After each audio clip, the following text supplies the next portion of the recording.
Muy bien, el tema de hoy es un tema muy importante, sobre todo para aquellos abogados. Cuando digo abogados me refiero al fiscal, al juez, al abogado litigante y también para todos los estudiantes, conocer sobre todo la etapa de juzgamiento. El día de hoy nos convoca un tema muy importante referido a la etapa de juicio oral y concretamente los alegatos de clausura.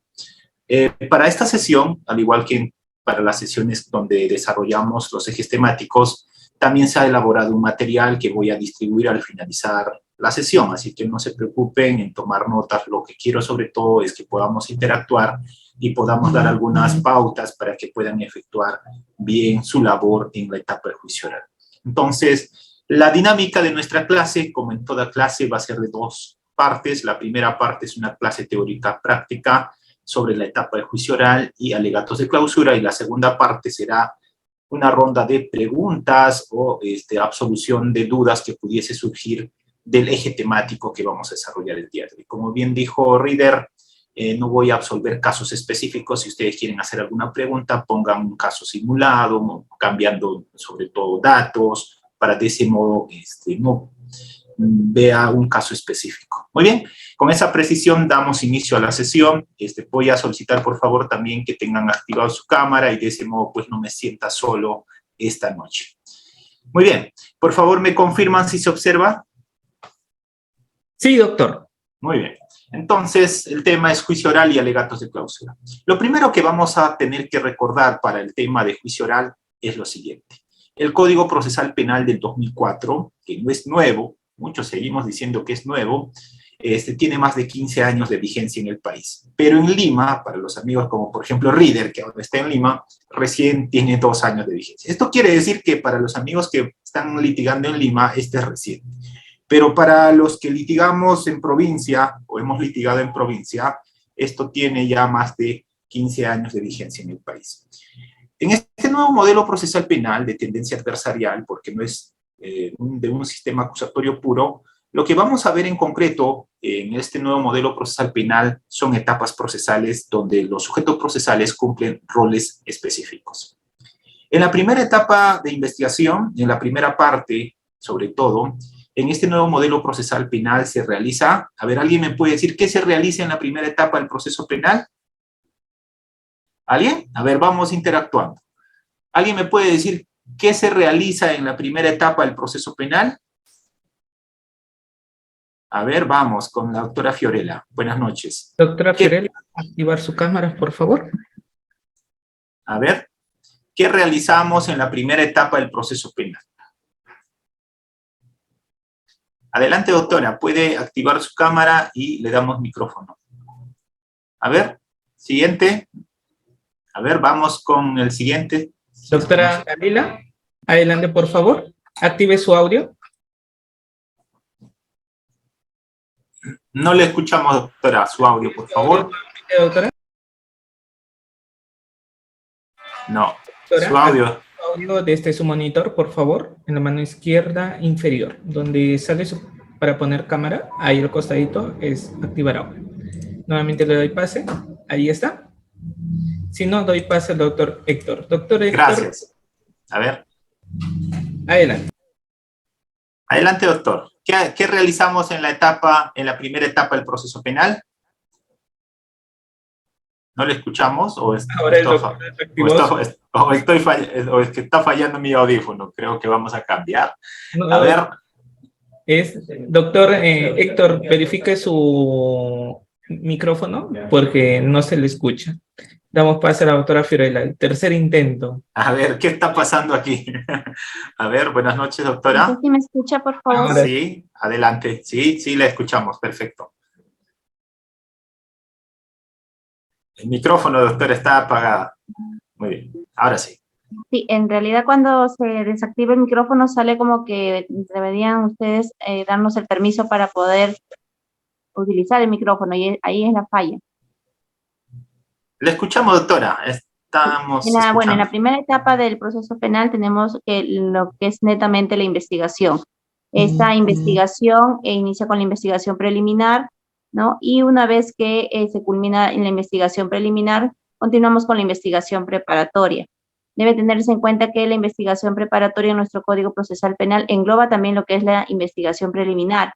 Sin embargo, debe entenderse que por tema de plazos y por tema de etapas, a mi entender, esta primera etapa se divide en dos, que es la investigación preliminar propia y la investigación preparatoria ya con conocimiento del juzgado.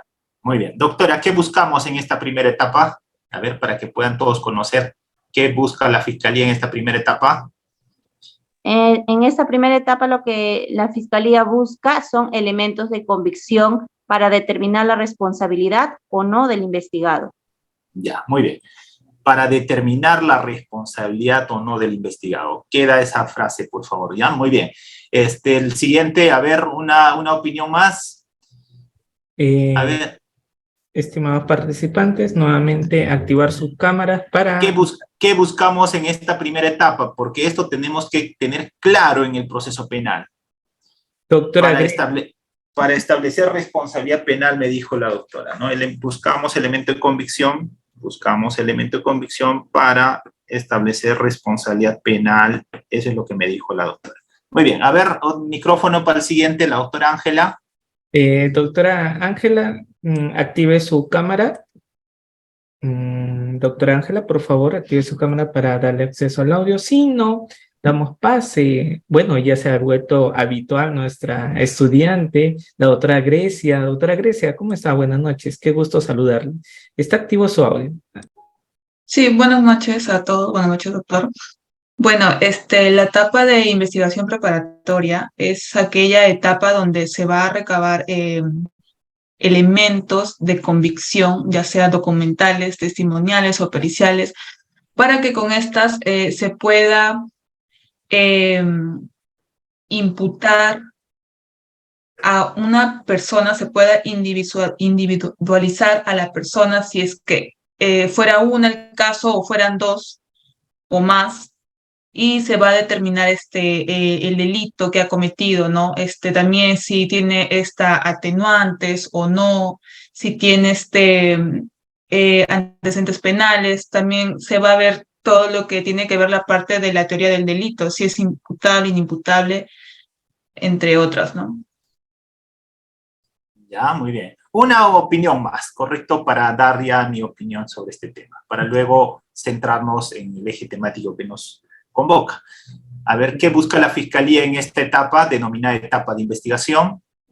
Tenemos al doctor José Luis. Doctor José Luis, aun cuando estaba bajitos de lo que es su cámara, pero no hay problema. Gracias. Adelante, por favor. Adelante. A ver, buenas noches. Doctor José Luis. José Miguel. José Miguel. No se le... Ya, siguiente. A ver, una opinión más y damos por finalizada esta parte. Tenemos al doctor Luis Chávez. Doctor Luis Chávez, buenas noches. Qué gusto saludarlo. Bienvenido. Active su audio, doctor. Nuevamente le voy a dar. Nuevamente, doctor. Ahí está. ¿Ahora me escucha? Sí. Sí.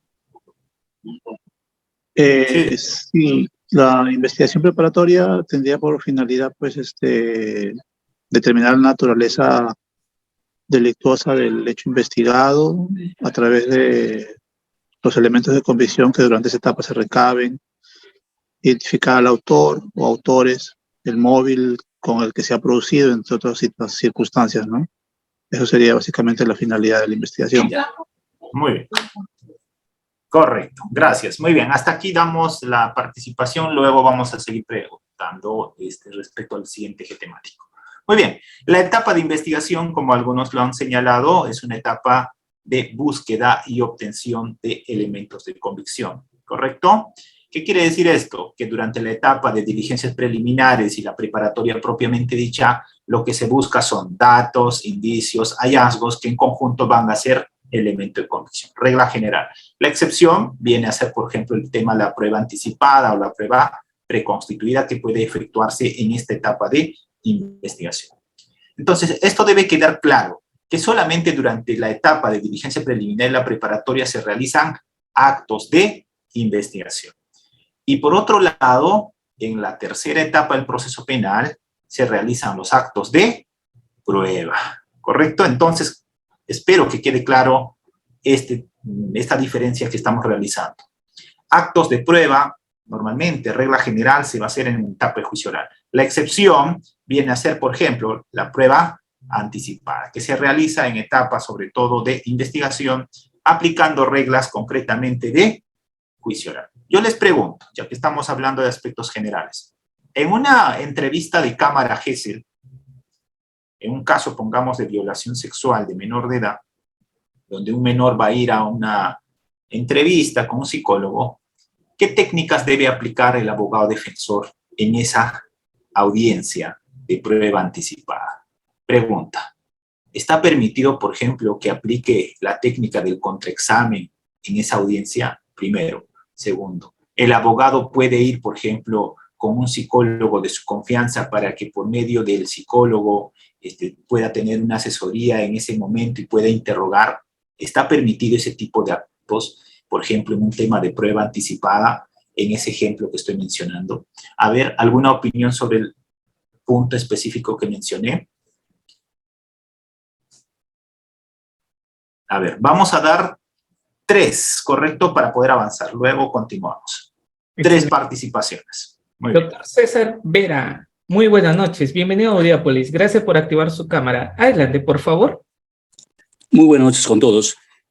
Si bien es cierto, en una entrevista de cámara Gesell está permitido que esté el abogado de las partes, tanto del imputado como de la agraviada, conjuntamente con el fiscal, pero sí se puede, tengo entendido, sí se puede hacer preguntas mediante el abogado hacia el fiscal, para que el fiscal le transmita esas preguntas al psicólogo que está entrevistando al menor y así pueda aclararse algún punto de que de repente está vago o incompleto y poderse aclarar. Ya, la pregunta es, ¿qué tipo de técnicas de litigación se aplica? ¿Qué tipo de técnica de litigación puede aplicar el abogado?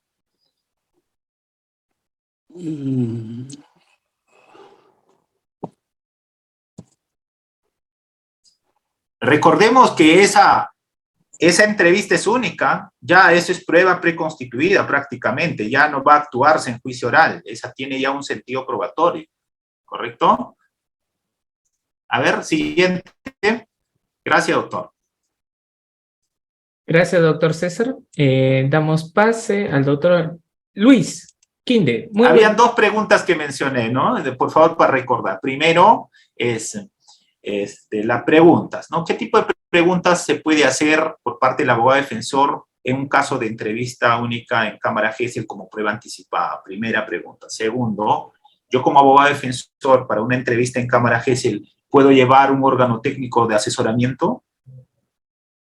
¿Un psicólogo experto me puede acompañar para decirme, abogado, pregunta esto? Y claro, yo le voy a preguntar por medio del fiscal, ¿cierto? Yo le voy a transmitir esa pregunta. A ver, vamos, siguiente. Muchas gracias, doctor, por su brillante exposición. Bueno, respecto a la primera pregunta, doctor, yo creo que hay que tener presente que el que interroga a la víctima, en este caso es el psicólogo, ¿no? Del Ministerio Público. Entonces, más bien nosotros como abogados defensores debemos de estar muy atentos para ver que no sean preguntas sugestivas, impertinentes, preguntas de opinión, etcétera.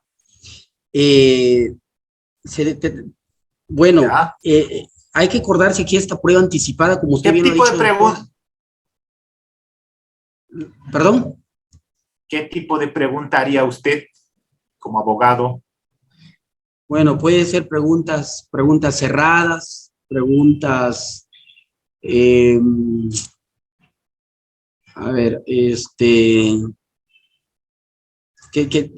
nos permitan, pues, conocer la verdad de los hechos, ¿no? Porque muchas veces son fantasiosas las denuncias y es la oportunidad de oro para que esta menor, pues, nos permita ubicarnos en un contexto, por ejemplo, que si es una denuncia inventada, ¿no?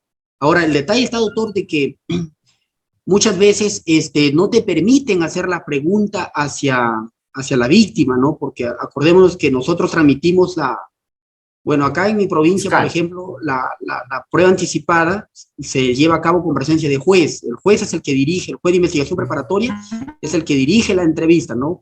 Pero se le transmite la pregunta el juez a la psicóloga por medio de del micrófono, ¿no? Pero muchas veces me ha tocado donde la juez no admite mis preguntas en muchas oportunidades y eso es bastante duro porque ya no vamos a tener otra oportunidad de tener a esa menor en algún plenario, ¿no? Entonces la defensa tiene que ser una defensa muy activa, como se dice, muy atenta, pues, porque, y si en una oportunidad incluso a mí me tocó decirle a la magistrada que si ella no me permitía hacer mis preguntas, me estaba generando indefensión y yo iba a poner un habeas corpus, ¿no? Porque no voy a tener otra oportunidad de poder interrogar a esta testigo y pues con esta cámara Gesell prácticamente es vida o es muerte para el investigado, ¿no? Porque basta que ya se tenga la declaración en esta cámara y la pericia psicológica salga afectada en un delito de violación sexual, ya es una cadena perpetua anticipada prácticamente, ¿no? Y respecto al otro autor, que si es permitido un perito de parte, yo creo que es fundamental llevar un perito de parte, autor, pero hay que ceñirnos a las reglas que nos da el Código Procesal Penal para el nombramiento del perito de parte, ¿no? Porque mucho pesan las pericias del Ministerio Público. Doctor, si el psicólogo concluye afectación relacionada al hecho en materia de investigación, ya está condenado prácticamente el investigado, ¿no? Y eso también es un tema muy debatible, creo yo, doctor, porque los psicólogos, pues, no se tienen que sus pericias no darle tanta relevancia, pues, porque son seres humanos que se pueden equivocar, ¿no? Y como decía alguien, cuando la tierra está mojada, no solamente obedece a una causa, pues, porque ha llovido, sino que por diferentes causas puede estar mojada la tierra, ¿no? Igual estas pericias son altamente subjetivas, pero algunos operadores jurídicos le dan demasiada relevancia a una pericia, doctor. Y si no hay dinero para contratar un perito de parte, ese es un problema muy grave, doctor, para los investigados. Gracias, doctor. Muy bien. A ver, vamos a dar una más, ya, dos. La pregunta es clara, ¿correcto? ¿Qué tipo de preguntas puedo hacer como abogado defensor en una prueba anticipada en entrevista única en cámara Gesell con presencia de juez? Correcto, en este caso en concreto, como abogado defensor. Y la segunda es, yo para esa audiencia puedo llevar a un órgano de apoyo, por ejemplo, yo no he nombrado como perito, pero puedo conseguirme tal vez un psicólogo, un forense que me diga, que me ayude, pues que me diga, abogado, pregunta de este modo, claro, no va a ser directamente, me va a transmitir esa idea y yo le digo al juez, ¿no? Señor juez, esta es la pregunta y el juez lo transmite al psicólogo, ¿cierto? Muy bien. A ver, siguiente. Doctor Oscar Caicho, muy buenas noches, bienvenido a Audiápolis. Adelante. Buenas noches, ¿me escucha? Sí, buenas noches, doctor. Buenas noches, doctor. Buenas noches con todos. Doctor, quiero ser concreto. Efectivamente, en mi distrito judicial, que es Cañete, por ejemplo, hay audiencias claro, diligencias de cámara Gesell, entrevista, en el cual participa el juez, el fiscal, y ya lo dijeron, ¿no? Los abogados de las partes. Efectivamente, el abogado defensor, en este caso, puede realizar preguntas, hacer un examen, y, ¿por qué no?, contraexamen. Y sí también está permitido que asista a un perito, en este caso un psicólogo, ¿no? Para que, entendido en la materia. Esa es mi humilde opinión, doctor. Ya, muy bien. 3, ¿no? Ya hemos dado 3 opiniones. ¿Una más? Ya, una más. Vamos a cerrar. ¿Por qué es importante esto? Porque me pongo en este rol de abogado, más que de ser fiscal. Yo cumplo actualmente un rol de fiscal, pero yo les pregunto, ¿cómo hacen ustedes en una entrevista en cámara Gesell como prueba anticipada? Ahí está el juez, está el fiscal, está el abogado defensor, ¿correcto? Y está el menor que va a declarar por única vez. A ver, ¿quién más? A ver, la última. ¿Con quién vamos? Por favor, activar su cámara. Sí, el último. No tenemos ningún doctor con cámara activa. Ah, sí, tenemos al doctor Juan Alberto. Doctor Juan Alberto, adelante, por favor. Sí, doctor, bueno, en primer lugar, se permite la participación de un perito de parte, eso sí, es el que observa, es el que hace sus apuntes, pero no está permitido que haga preguntas, eso sí. Segundo punto, el interrogatorio es igual, como si fuera en directo y contrainterrogatorio. Es lo mismo. Se tiene que ver que no se hagan preguntas sugestivas. En esa manera, es lo mismo, doctor, como si estuvieras haciéndole en juicio oral e interrogatorio. Porque usted sabe que esa prueba es la única que se va a actuar y es dirigida por el juez y el fiscal. Es la misma técnica que se utiliza en juicio oral, señor doctor. Claro, sí, perfecto, muy bien. Entonces vamos a dejar claro esto, como prueba anticipada. No estoy hablando de una entrevista donde no está el juez. Aquí es con presencia de un juez de investigación preparatoria, por una única vez va a declarar ese menor y va a estar presente el juez, el fiscal y el abogado defensor, normalmente. Ya, en este caso en concreto, como estamos en prueba anticipada y eso va a tener un valor probatorio, esa entrevista, tenemos que aplicar como abogados defensores justamente las técnicas de litigación. En este caso en concreto se sugiere que se haga, por ejemplo, preguntas cerradas y sobre todo puede ser incluso preguntas sugestivas. Claro está, tendremos que evaluar, por ejemplo, qué edad tiene el menor, ¿no? A un menor, a un niñito de 2 años, pues no le vas a hacer preguntas sugestivas, no va a entender tal vez preguntas cerradas, nomás para que nos diga sí, no, correcto, de qué color era, entre otros, preguntas que pueda entender y responder fácilmente. Segundo, respecto al tema del órgano de asesoramiento, sí es posible que yo como abogado defensor pueda llevar mi órgano de asesoramiento, porque mi órgano de asesoramiento técnico me puede decir, pregunta este punto específico. Tercero, en este caso en concreto, uno de sus compañeros mencionó, por ejemplo, de que la magistrada no le permitía hacer ciertas preguntas. En este caso en concreto, soy de la opinión que esa diligencia debe quedar grabada. Si esa pregunta no me está permitiendo efectuar, por ejemplo, ¿no? Imagínate que yo hago una pregunta sugestiva y el juez dice, no, yo no lo permito que sea pregunta sugestiva, está afectando tu derecho de defensa, porque tú estás en esa audiencia justamente para hacer contraexamen a ese menor, pero vas a hacer un contraexamen a través del juez, ¿cierto? El juez transmite al psicólogo. Muy bien, entonces, la etapa de juicio oral es la etapa idónea para la actuación probatoria, pero existen estas excepciones que pueden darse en etapa de investigación, como por ejemplo la prueba anticipada, ¿correcto? Prueba anticipada, estamos mencionando, como ejemplo, una entrevista en cámara Gesell con presencia de juez, ¿correcto? Y de los demás sujetos procesales. Muy bien, entonces, en este nuevo modelo procesal penal, lo primero que tenemos que recordar es esta diferencia. Actos de investigación, en etapa de investigación, diligencias preliminares preparatoria, se realiza para la búsqueda y obtención de datos, indicios o hallazgos. ¿Para qué? Primero, para individualizar una persona y vincularlo con el evento criminal. No es para establecer su responsabilidad penal. ¿Dónde vamos a establecer nosotros la responsabilidad penal de esta persona? En la tercera etapa del proceso penal, que viene a ser la etapa de juicio oral. Estos datos, indicios, que en conjunto se denominan elemento de convicción, sirven para vincular nada más a esta persona en el evento criminal. Sirven para actos procesales específicos de esta etapa previa, que viene a ser etapa de diligencia preliminar a la preparatoria. Por ejemplo, si estoy en diligencias preliminares, sirven para pasar a formalización e investigación preparatoria. Si estoy en etapa de formalización, sirve como elemento de convicción para sustentar, por ejemplo, la imputación a través del requerimiento acusatorio. Muy bien, entonces, señalado esta primera parte, diremos, el eje temático que nos convoca viene a ser la etapa de juicio oral.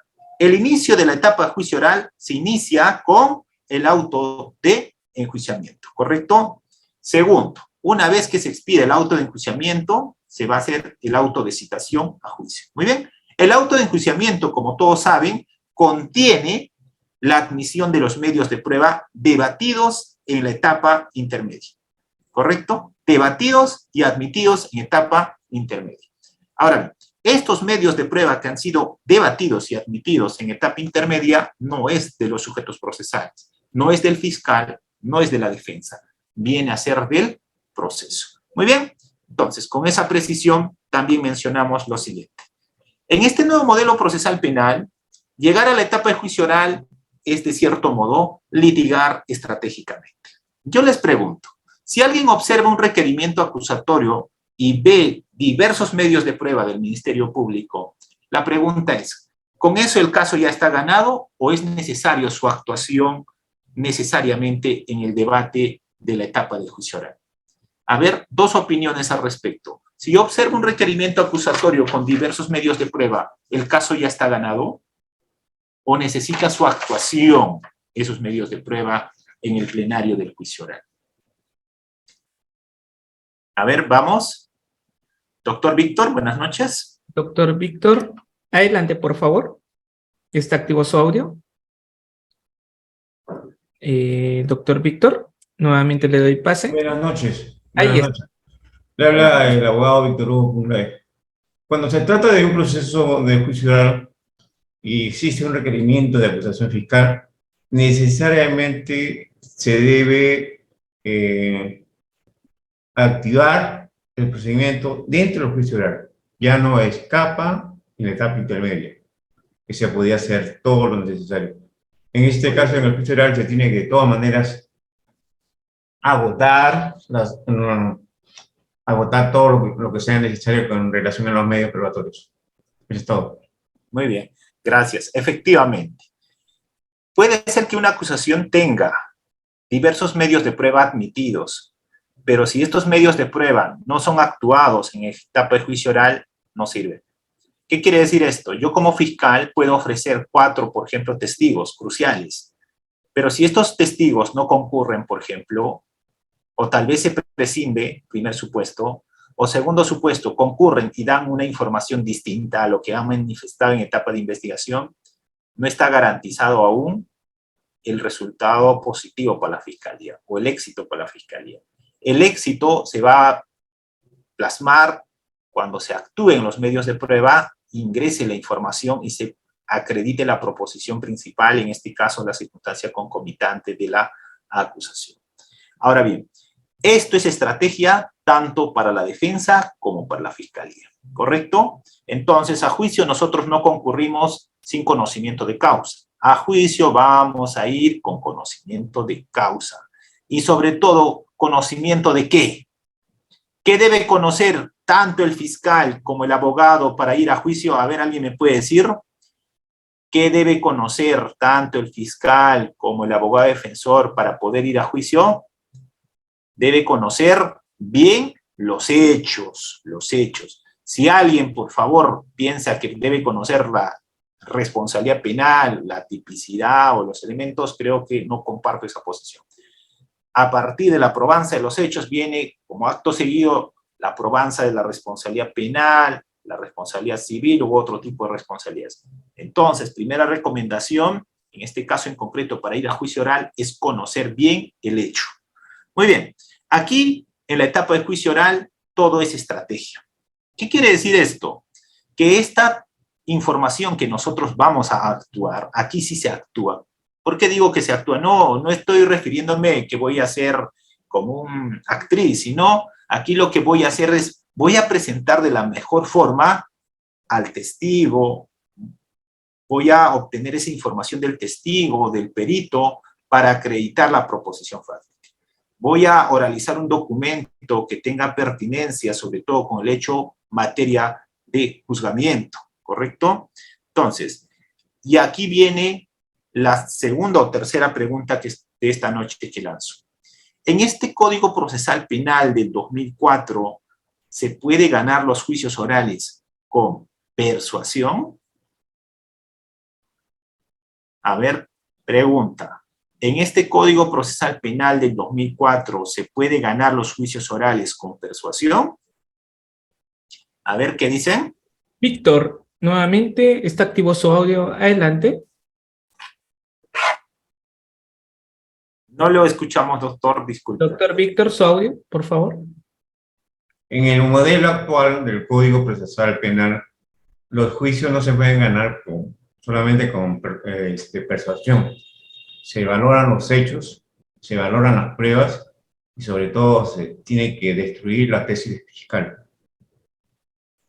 Muy bien. ¿Alguien más? A ver, cuando me refiero a persuasión es, por ejemplo, ¿no? Una señorita va al juicio oral con aretes de oro, con lentes de oro, pintado cabello rubio, no sé, pues póngase con alhajas, póngase con un traje llamativo, que se para, que se sienta, que camina, imagínense de ese modo, ¿correcto?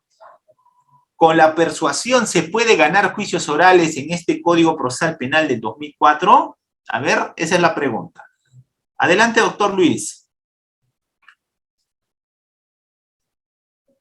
Sí, doctor, no funciona esa estrategia que usted menciona, ¿no? Esa es propia para los juicios por jurados que se dan en los Estados Unidos, ¿no? Pero acá en el Perú se valora, doctor, los hechos y las pruebas.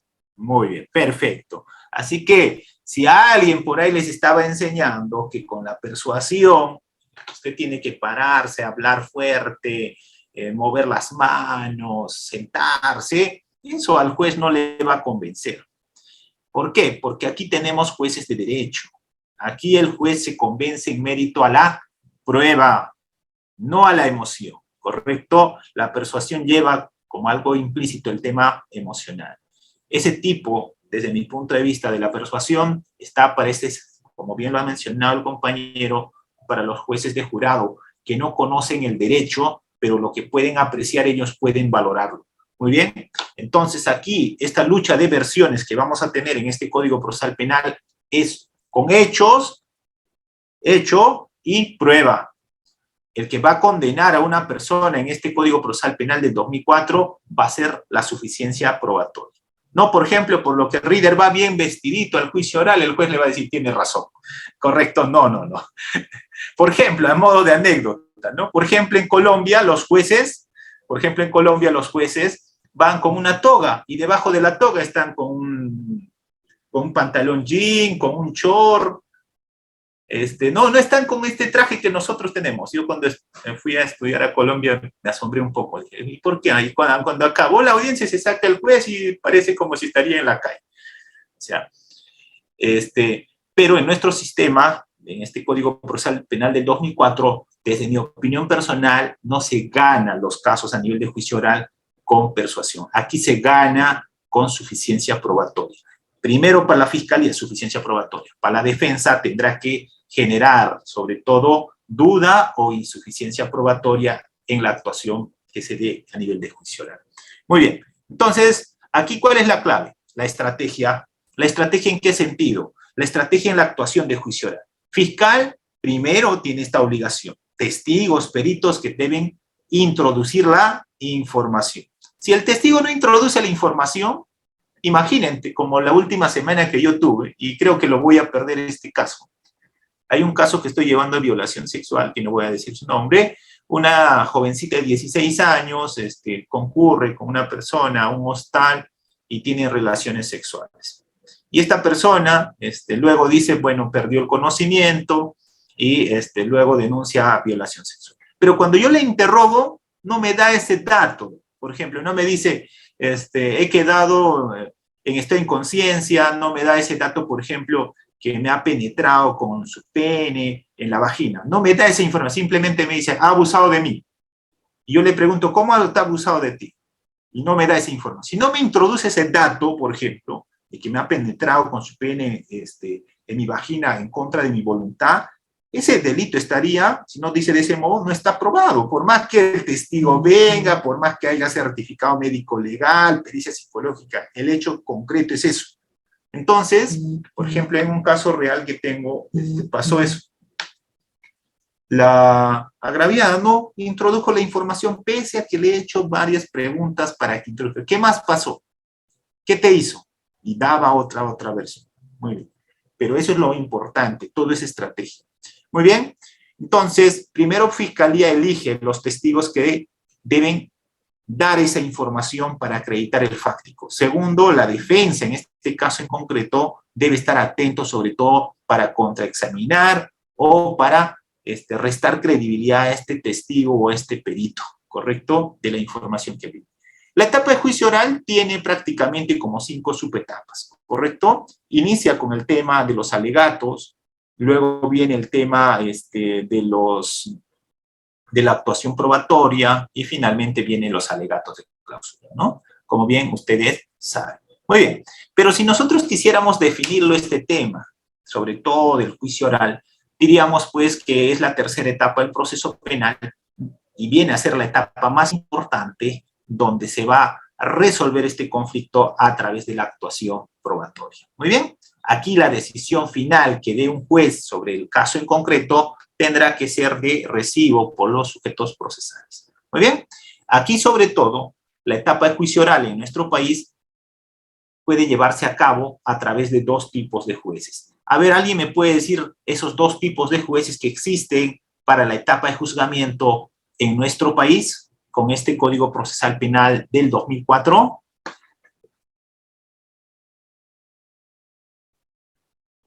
Adelante, a ver, ¿con quiénes vamos? ¿Con el doctor Juan? Doctor Juan Alberto. Alberto, por favor, activar su cámara para efectos de darle pase al audio. Listo, gracias, doctor Juan Alberto. Adelante, por favor. Bueno, doctor, tenemos a los jueces unipersonales y a los de colegiados, que son conformados por 3 jueces superiores. ¿Superiores? No. No, 3 jueces No, no. unipersonales, claro. Sí, porque Muy bien. claro, porque superiores son de sala. Sí. Ya, muy bien, gracias. Con esa precisión, entonces, continuamos. En este Código Procesal Penal, no se sorprenda que puede haber juicios orales con un solo juez o con 3 jueces, ¿correcto? ¿Cuál es la diferencia? A ver, alguien que nos diga la diferencia para que pueda conformarse o en mérito a qué se establece que 3 jueces van a juzgar un hecho.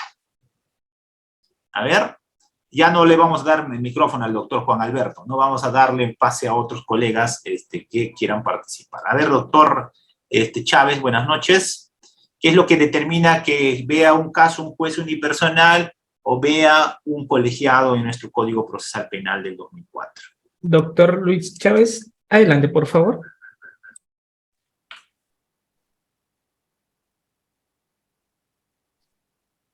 No le escuchamos, doctor. Doctor Luis Chávez. Uy. No hay micrófono, doctor. Le estamos perdiendo, doctor, le estamos perdiendo. Hay que... No. Otra vez damos luego a la siguiente intervención. Ahora sí, doctor David Rodríguez. Muy buenas noches. Bienvenido a Audiápolis. Buenas noches, doctor. Buena ponencia, por cierto. En primer lugar, la diferencia es que el juez unipersonal ve delitos con penas menores de 6 años. ¿Ya? Y se entiende que los superiores a los 6 años ve el juzgado penal colegiado. No necesariamente. Muy bien, gracias. Vamos a establecer esta diferencia. En este Código Procesal Penal del 2004 existen jueces de juzgamiento. Estos jueces que no conocen las anteriores etapas. Este juez no conoce preparatoria, no conoce etapa intermedia. Este juez únicamente realiza esta labor de juzgamiento. La diferencia para establecer si un caso va a ser de conocimiento de un juez unipersonal o de un colegiado radica en el extremo de la pena, del delito que el fiscal está imputando. Cuando existan casos que tengan una pena, por ejemplo, de 2 a 10 años, y el extremo mínimo sea menos de 6, extremo mínimo menos de 6, va a haber un unipersonal. Por ejemplo, hay un delito que tiene una pena de 4 años y su máximo es 15, ¿correcto? De 4 a 15 es la pena en ese delito. En ese caso va a haber un juez unipersonal. Pero cuando exista un delito donde el extremo mínimo de la pena sea más de 6, y el máximo puede ser incluso hasta cadena perpetua, va a haber un colegiado, ¿correcto? Por ejemplo, yo les pregunto, ¿cuál de estos 2 jueces es el que juzga, por ejemplo, los delitos de actos contra el pudor? A ver, ¿alguien? ¿Cuál de estos 2 jueces es el que juzga, por ejemplo, violación sexual? ¿Unipersonal o colegiado? A ver. Vamos a dar micrófono al doctor Luis. Buenas noches, doctor Luis. Doctor Luis, adelante, por favor. Sí, doctor, a la pregunta, actos contra el pudor, la pena va de 9 años a más, y violación sexual igual, la pena supera el extremo mínimo de los 6, necesariamente tiene que ser el juzgado colegiado, ¿no? Compuesto por 3 jueces. Doctor, más bien una pregunta, y cuando es 6, el extremo mínimo, ¿quién lo ve, doctor? Disculpe. Cuando es 6, porque casi no, más de 6 es colegiado. Claro, si fuera hasta 6, sería unipersonal. El colegiado ve más de 6. ¿Correcto? No vamos a encontrar por ahí un tipo penal que diga de 1 a 6. Normalmente pasa 6, normalmente va hasta 8, ¿no? Muy bien. Entonces, aquí algo más. Estos jueces, el unipersonal y el colegiado, unipersonal un solo juez y el colegiado 3 jueces, son de la misma jerarquía. No es juez superior, son jueces de la misma jerarquía. Muy bien. Y los jueces unipersonales tienen esta misma jerarquía que un juez de investigación preparatoria. También es, por favor, con esa misma precisión, no es superior al juez de investigación preparatoria. Entonces, con esa precisión. Segundo, entonces, la actuación probatoria se puede dar con juez unipersonal o colegiado. En este nuevo modelo procesal penal, entonces, el juicio oral se instala más o menos como están viendo. ¿Correcto? ¿Alguien puede, Reader, me confirma si se observa la lámina? Sí, doctor. Muy bien. En este nuevo modelo procesal penal, el juicio oral es algo similar a lo que ustedes están viendo. Hay un juez que dirige.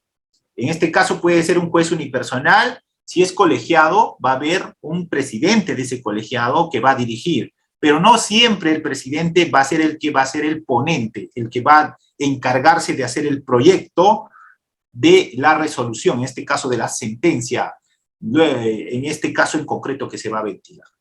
Cuando es colegiado, normalmente el que está a cargo del conocimiento de ese caso tendrá que elaborar la sentencia y el borrador tendrá que pasar a sus colegas. Claro, ahí puede haber incluso voto discordante. Para que exista sentencia condenatoria en un colegiado tendrá que haber mínimamente 2 votos, ¿correcto? Entonces, en este nuevo modelo procesal también tenemos que ver, en este caso en concreto, antes de la pandemia, la asistencia era a las salas de audiencia. Hoy en día la sala de audiencia ya prácticamente es una sala de audiencias virtual, ¿no? ¿Correcto? Entonces, sobre todo, la forma como se daba inicio, sobre todo en estos ambientes presenciales, era como ustedes están observando. Dirige el juez, los sujetos procesales están sentados de este modo, sobre todo Ministerio Público a un extremo, el actor civil al lado de la fiscalía y al otro extremo está la defensa, ¿correcto? Ahora bien, en este nuevo modelo procesal penal para este juicio oral, con el Código Procesal del 2004, existen ciertas garantías, como por ejemplo, a ver, ¿alguien me puede decir que alguien observa algo característico una característica de este modelo del 2004 en esta imagen? A ver. A ver, ¿alguien observa algún principio que podemos nosotros comentar de esta fotografía que están observando? A ver, ¿alguien? Esta parte donde está el mouse, ¿qué es? Es una puerta, ¿cierto? Correcto. En el nuevo modelo procesal penal, sobre todo... El de publicidad. El de publicidad, ¿correcto? Pero hay excepciones, como por ejemplo en temas de violación sexual. En estos casos la audiencia es privada, solamente participan las partes, fiscal, abogado defensor, la parte agraviada, entre otros. Pero si fuera un delito común, un robo agravado, un homicidio, un caso de lavado de activos, entre otros, la sala de audiencias, si fuera presencial, tendría que ser abierta. Hay un tema de publicidad, ¿correcto? Publicidad.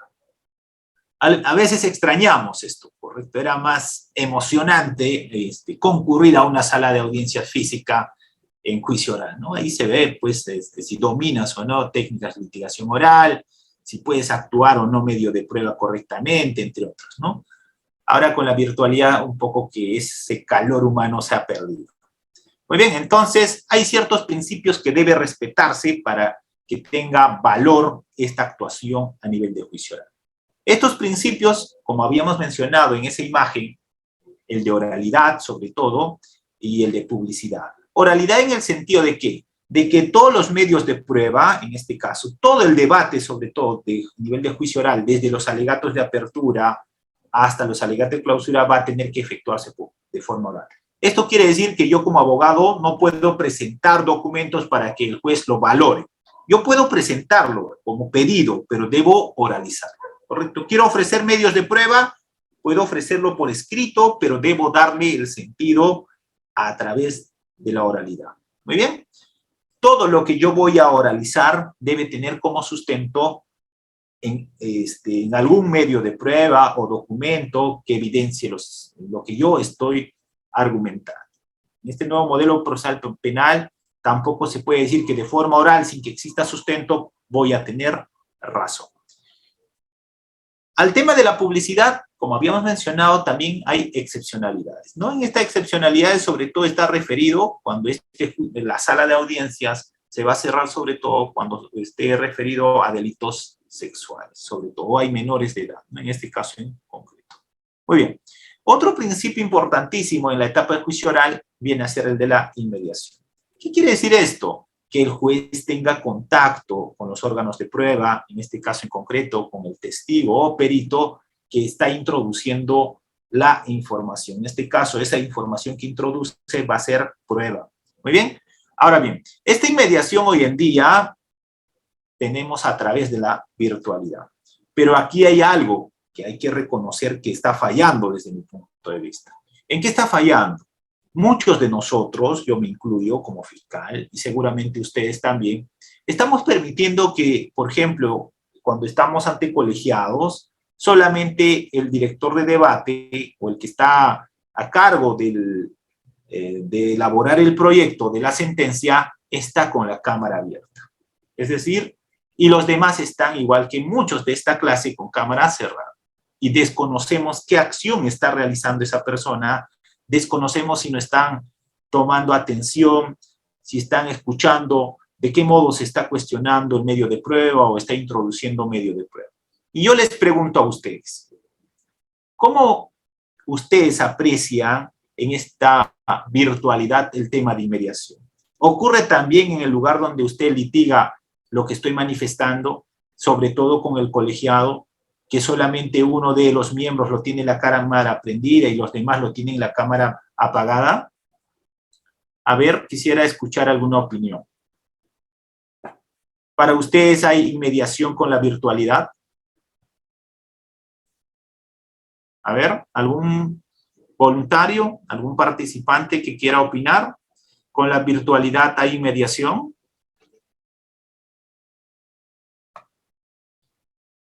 ¿Han visto o no? Estamos permitiendo algo tal vez conociendo, ¿correcto? A nosotros, por ejemplo, los jueces nos obligan que tengamos la cámara prendida, ¿correcto? Pero ¿por qué nosotros estamos permitiendo ahora, y con esta virtualidad, que los jueces estén realizando otra actividad tal vez con la cámara apagada? Deberíamos también exigirle que tenga esta inmediación, es decir, que se dediquen al caso, es decir, que pongan atención al caso cuando estamos en audiencia, ¿correcto? Y no estén realizando otro tipo de actividad o estén proyectando otra sentencia. Porque si vamos a permitir de ese modo, estamos haciendo lo que se hacía en las audiencias presenciales, y no me dejarán mentir. Entraban 3 miembros, una de ellas venía con su laptop, estaba haciendo algo, el otro estaba conversando por teléfono, estaba con el WhatsApp y uno nomás está poniendo atención. ¿Correcto? Eso pasaba, por ejemplo, en el tema de las audiencias presenciales. O el otro está que duerme y el abogado, por no generar antipatía, decía, bueno, pues, ¿qué vamos a hacer? A ver, ¿alguna opinión? A ver, Juan, ¿te ha pasado algo de esto? Sí, claro, doctor. Justamente yo no empezaba la audiencia porque me percaté que solamente el director de debates estaba con la cámara prendida y 2 del colegiado estaban las cámaras apagadas. Y yo le dije, doctor, no voy a empezar, doctor, mientras no observe, por el principio de mediación, la presencia de los señores jueces. Y el director de debates me dijo que el que dirige es él. Claro. Y después de como de 3 minutos, 2 minutos, agarró, prendieron las cámaras. O sea, entonces no estaban. Y yo me quedé callado, no pensé. Ahí, bueno, a pesar de todo, que de repente me agarré empatía, pero debe ser así. Tienen que oírme, los 3, porque los 3 van a decidir un caso, es una libertad lo que se está discutiendo. Lo que se va a debatir, se va a solucionar la situación jurídica de un patrocinado, de un cliente. Libertad es una libertad, doctor. Por eso. Sí me ha pasado, tiene razón usted. Muy bien. Entonces, ¿qué es lo que estamos permitiendo? Y yo también me incluyo, estamos permitiendo que esto se haga algo normal, y eso creo que no debe ser, más aún si hablamos de inmediación, ¿no? Si a nosotros nos obligan que tengamos la cámara prendida, como por ejemplo Reader está obligando el día de hoy, ¿no? Que tengan todos su cámara prendida, del mismo modo, ustedes me tendrán que exigir, doctor, prenda su cámara, porque nosotros solamente tenemos la cámara prendida. Entonces, para que exista esta inmediación por la virtualidad, soy de la opinión que tenemos que todos estar en contacto con lo que se va a actuar a nivel de juicio. En este caso, por ejemplo, los jueces, el fiscal y el abogado defensor. También he visto muchos abogados solamente están con audio y no están con cámara, ¿correcto? Y yo no sé cómo está vestido el señor, yo no sé dónde está. También yo quiero saber, pues es algo, un acto formal, ir a nivel de juicio oral, ¿correcto? Eso también tenemos que corregir. Muy bien. A ver, hay una opinión del doctor, tal vez quiere dar una opinión el doctor Iván. Doctor, en caso mío fue en familia. La juez tenía una cerveza justo a su costado, el expediente. Y, ¿Ah, sí? y al ver que eso me ha pasado hace unos días. Justo. Ese juez ya está para control interno, ya no puedes tener pues la cerveza en tu oficina. Sí, estaba una cerveza y bueno, hice un constar y dijo, no, disculpen, no es nada lo que piensan, no, ya, y lo retiro. Eso sí me ha pasado, doctor, también. ¿Ves? Y otra cosa, hablando antes que le demos micrófono a Iván, también en el examen de testigos y de peritos pidan el mapeo. ¿Qué quiere decir? Pídanle, señor juez, antes que yo le interrogue, que mueva la cámara, para que vean si hay plagio ahí en la pared, si alguien le va a dictar la respuesta o no al testigo, al perito, entre otros. Entonces, con la inmediación virtual tenemos que hacer eso, ¿no? Antes de dar el examen, solicito que se haga un mapeo del ambiente en el que está. Y si es una menor, decirle, bueno, su mamá o su progenitora o su representante, que tenga claro esta indicación, que no le puede dar ninguna información, que se ponga en la parte posterior como acompañante, pero que no le brinde ninguna plagia, ninguna sugerencia de lo que va a responder. Ahora sí, demos micrófono al doctor Iván. Doctor Iván, adelante, por favor. Doctor, buenas noches. Gracias, doctor. Quería, doctor, bajo este principio de la inmediación, tal vez, digamos, si no se observa que algunos de los magistrados están con la cámara prendida, yo podría entender que no está presente, incluso ¿no? en ese momento. Por lo tanto, no estaría observando cómo se está actuando los medios probatorios. Y bajo eso, yo podría plantear posteriormente una nulidad sobre esa audiencia. Claro, yo, a lo menos en mi opinión personal, sí. Porque la violación de este principio, yo sí creo que podría llevar a una nulidad.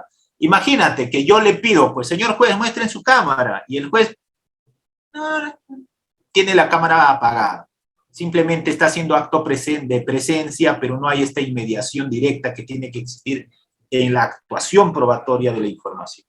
Entonces sí podría ser causa de nulidad, ¿correcto? Entonces, mejoremos esta mala praxis que estamos llevando a cabo.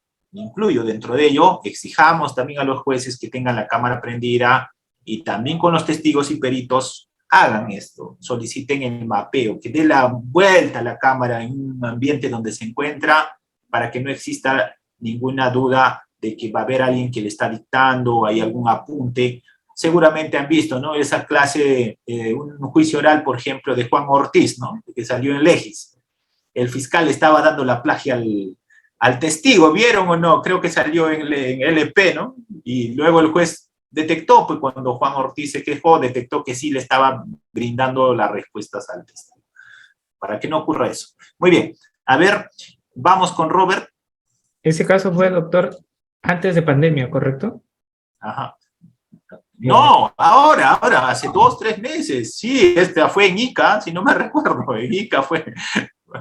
Cuando esté Juan Ortiz, pídanle, incluso hay un video de eso. Sí. Doctor. Vamos, Sí, buenas noches, doctor.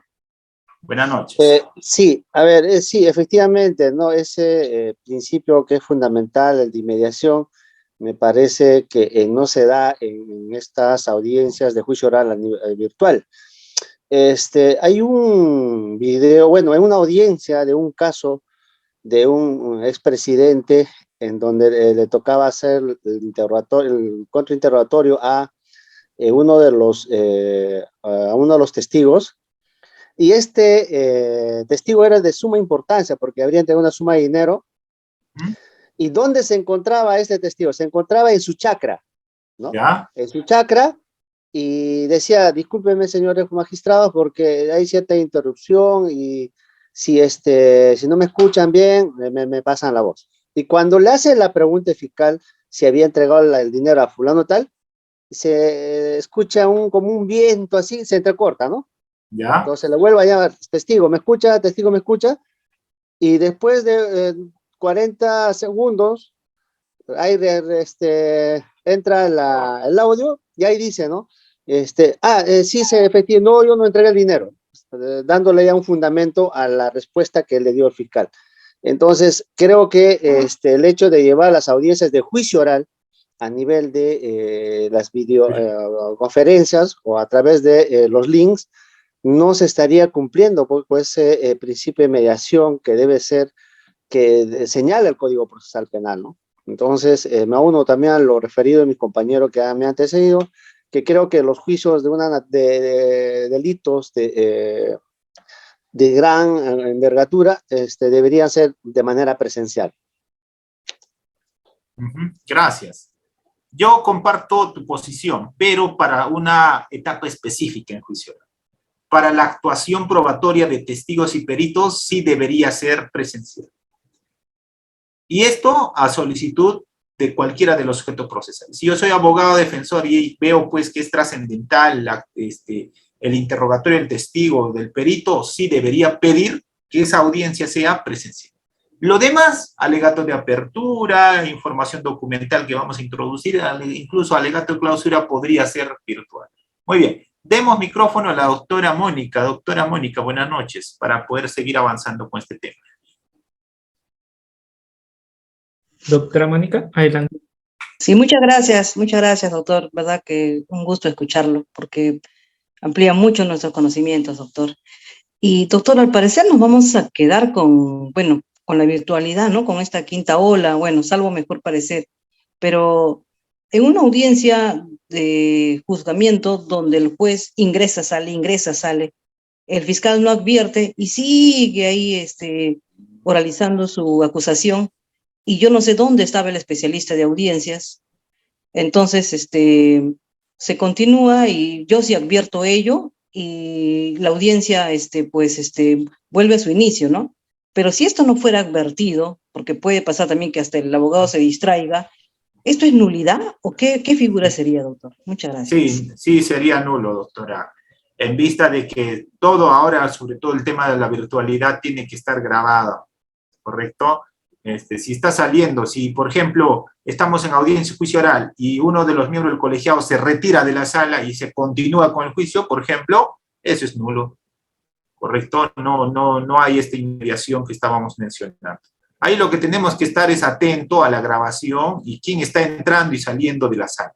Y tener presente lo que estoy mencionando. Por lo menos lo más importante, que los tres jueces estén atentos, escuchando y no haciendo otra cosa, ¿correcto? Que estén atentos, porque otros están en su escritorio, están haciendo otra cosa y eso no es inmediación.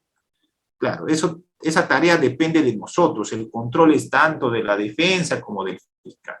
Muy bien, vamos a continuar. El otro principio es importantísimo a nivel de juicio oral, es de concentración. Esto tiene que ver con la actuación que se va a realizar a nivel de juicio oral. Esto quiere decir también que las audiencias deben ser continuas, ¿correcto? No puede suspenderse más de 8 días, ¿correcto? Si se suspende más de 8 días, el caso quiebra y vuelve a foja cero, ¿correcto? Entonces, en el desarrollo del juicio oral, estos principios son importantísimos y, sobre todo, tiene que efectuarse con esta inmediación, oralidad, de estos principios madre del sistema acusatorio peruano que tenemos. Muy bien. Aquí un tema importante también a nivel de juicio oral. Muchos abogados desconocen, por ejemplo, el examen del acusado. Esto quiere decir, primero, el examen del acusado es un tema estratégico también para la defensa. Algunos prefieren que el examen del acusado sea al inicio, pero desde mi opinión personal es mejor que lo haga al final, como si fuese una autodefensa prácticamente, ¿no? Contradiciendo luego de haber escuchado ya la actuación probatoria. Pero el examen del acusado por sí solo no es medio de prueba, simplemente va a servir para poder atenuar tal vez la responsabilidad penal, ¿correcto? Pero no para eximir. En este caso en concreto, el examen del acusado tiene que efectuarse a través del interrogatorio directo por los sujetos procesales, tanto por el abogado defensor como por el Ministerio Público. Ahora bien, otra información trascendental, esta sí sirve para sustentar una proposición fáctica y luego para que se pueda generar sentencia, es el examen de testigos. El examen de testigos es crucial para cualquier delito, porque el testigo va a ingresar la información, no el fiscal, no el abogado defensor. En este caso en concreto, respecto al examen de testigos a nivel de juicio oral, es que tenemos que establecer un esquema de cómo nosotros vamos a interrogar o contrainterrogar a este testigo. Sobre todo el esquema para interrogar al testigo es que esta información tiene que estar establecida por lo menos en 3 partes. Acreditación, segundo, hecho concreto que va a dar como aporte, y tercero, el tema de credibilidad, ¿correcto? Sobre todo desde la defensa, para poder hacer que este testigo no tenga credibilidad o que la información que ha vertido a nivel de juicio oral no sea tan certera, lo que vamos a usar es el contraexamen. En otras palabras, el contrainterrogatorio a través de preguntas cerradas y preguntas sugestivas. En este caso en concreto, el que tiene que introducir la información, vuelvo a mencionar, es el testigo, no el fiscal. Las preguntas para el fiscal tendrán que ser preguntas abiertas, pero si la defensa lleva testigos, tendrá que hacer interrogatorio directo. Muy bien, el examen de peritos también sigue la misma regla. ¿Qué quiere decir? Examen directo, preguntas abiertas, dónde, cuándo, cómo, por fiscal, si es que la fiscalía lleva al perito, si la defensa lleva un perito de parte, del mismo modo, interrogatorio directo, dónde, cuándo, cómo. El esquema es similar, primero acreditación, hechos y credibilidad, ¿correcto? En este caso en concreto es importante que tenga esa secuencia mínimamente el interrogatorio de testigos y peritos. Muy bien, toda esta información que introduzca el órgano de prueba, testigo, perito, al juicio oral, esta tiene que acreditar el hecho fáctico. ¿Qué hecho fáctico? De la proposición presentada en el requerimiento acusatorio, concretamente en la circunstancia concomitante. Muy bien, ¿por qué menciono esto? Porque la información que brinde el testigo, la información que ha brindado el perito, la actuación de la prueba documental, esta al final, cuando vamos a hablar ahora justamente en la última parte de alegatos de clausura, esta tendrá que resumirse, esta tendrá que argumentarse y tendrá que señalarse si prueba o no esa proposición. La prueba material, en este caso en concreto, sobre todo documental normalmente, tiene también una forma como se puede introducir en el proceso penal. En este caso en concreto, la oralización no se realiza de forma global, sino sobre todo los puntos más importantes sobre ese documento. Cuando vamos a oralizar medios de prueba documental, no implica que yo voy a argumentar, no. Yo no puedo dar una información que no está dentro del contenido del documento. Aquí lo que tenemos que es resaltar el contenido del documento, esa parte, ese extracto, ese párrafo que yo considero idóneo y darle el sentido probatorio. ¿Qué acredita ese párrafo, esa frase, entre otras, con la proposición fáctica? Muy bien, entonces, aquí sobre todo, esta información, resumiendo un poco, información que brinda el testigo, el perito, la información documental, debe dar como resultado la acreditación o no de la proposición fáctica. Finalmente, para que nosotros estemos ya en la última etapa, ya se ha dado la actuación probatoria, ya vino el testigo, ya vino el perito, ya se realizó la prueba excepcional en algunos casos, y aquí quiero mencionarles antes que me olvide. Ustedes saben que para poder ofrecer prueba a nivel de juicio oral existen dos momentos. Hoy en día incluso ya existe una casación por ahí que salió, que creo que desde el Tribunal Constitucional, creo que si no me equivoco, que sobre el aspecto formal, que viene a ser el plazo de 10 días para ofrecer medios de prueba, prima el derecho a ofrecer prueba por parte del procesado. Esto quiere decir lo siguiente: si un abogado no pudo ofrecer su medio de prueba en etapa intermedia, lo puede hacer a nivel de juicio oral, ¿correcto? Entonces, se está sopesando el aspecto formal con el otro derecho constitucional que tiene sobre todo el procesado, como puede ser el derecho a probar o el de presunción de inocencia, que tendrá que desquebrajarse con prueba suficiente. Entonces, esta presentación de esta prueba que no ha sido admitida en etapa intermedia o que no ha sido presentada en etapa intermedia y ahora el abogado lo ofrece en juicio oral, puede darse en dos momentos. Primero, al inicio, ¿correcto? Al inicio, cuando el juez señale si existe nueva prueba. Cuando se presente en este momento del inicio, a veces se rechaza en el supuesto de que no ha sido presentada oportunamente, esa prueba tenía conocimiento de la defensa en etapa de investigación, sin embargo no lo ofreció. Pero la forma, desde mi punto de vista personal, que es adecuada para su introducción cuando ocurra ello, es cuando un órgano de prueba personal o documental introduzca esta información y en la etapa ya cuando finaliza la actuación probatoria de los medios de prueba admitidos, ahí ofreces esa admisión de ese nuevo medio de prueba que no ha sido admitida oportunamente. Esta, de cierto modo, tiene una condición. ¿Cuál es esa condición? Que un órgano de prueba personal, pericial o documental dé la necesidad de su actuación en juicio oral de ese medio de prueba que yo estoy pretendiendo su actuación. Entonces, de ese modo, vamos a llegar, de cierto modo, a los alegatos de clausura. Y para hacer alegatos de clausura, lo que tenemos que hacer es lo siguiente. Primero, es revisar toda la actuación probatoria. ¿Qué quiere decir esto? Hoy en día, si estamos en juicios virtuales, lo que tenemos que pedir al juez es que nos proporcione, hoy en día simplemente te comparten por el link, las grabaciones de las audiencias. Y en las grabaciones de las audiencias, lo que tenemos que tener claro, tanto fiscalía como defensa, es primero si se ha acreditado o no esta proposición fáctica. ¿Y cómo se ha acreditado esta proposición fáctica? El testigo, el perito, en qué audiencia, en qué minuto de esa audiencia, qué dijo en ese punto específico. El testigo dijo en la audiencia del día tal que sí observó a tal persona que fue el que arranchó el celular. Muy bien. En este caso, entonces, cuando nosotros vamos a hacer alegatos de clausura, tenemos que revisar la actuación probatoria. No lo que yo me imagino, no, sino cómo se actuó ese órgano de prueba personal o documental en la audiencia. ¿Correcto? Segundo, la estructura. Aquí vamos a tener que estructurar nuestro alegato de clausura. Alegato de clausura no es simplemente, bueno, ya voy a hacerlo de cualquier modo. No, es la última oportunidad que tenemos los sujetos procesales, fiscal, abogado defensor, para tener contacto con el juez y resumir la importancia, en este caso, de nuestra actuación. Es decir, si soy fiscalía, tendré que probar esa proposición fáctica. ¿Cómo se ha probado el hecho primero, luego la responsabilidad penal, las categorías del delito, se ha probado o no sus elementos, entre otros?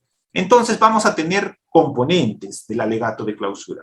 En este caso en concreto, el alegato de clausura, al igual que el alegato de apertura, puede tener un lema, es decir, esa que nosotros estuvimos manejando en toda la actuación probatoria.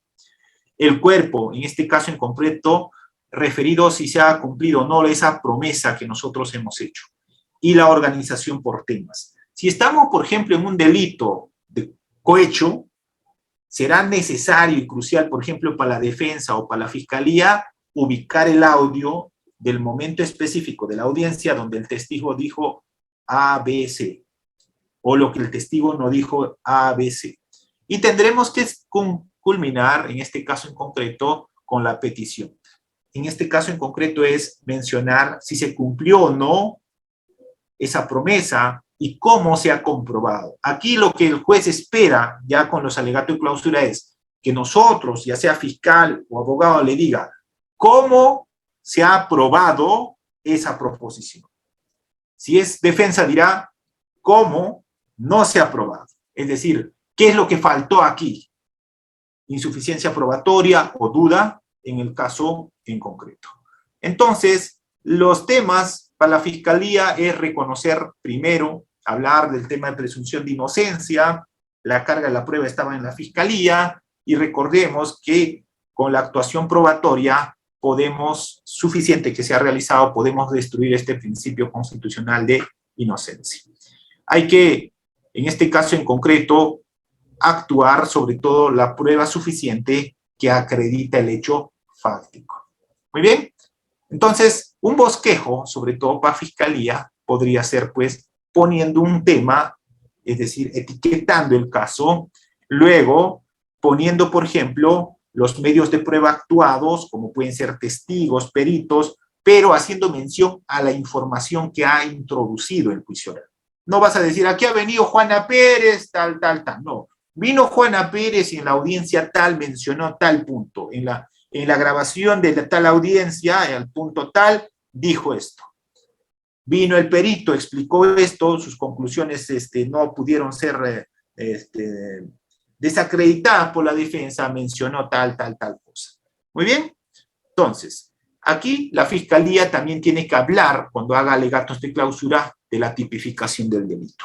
Cómo se ha probado, luego de la actuación de los medios de prueba a nivel de juicio oral, los elementos del tipo penal que ha calificado en el hecho concreto.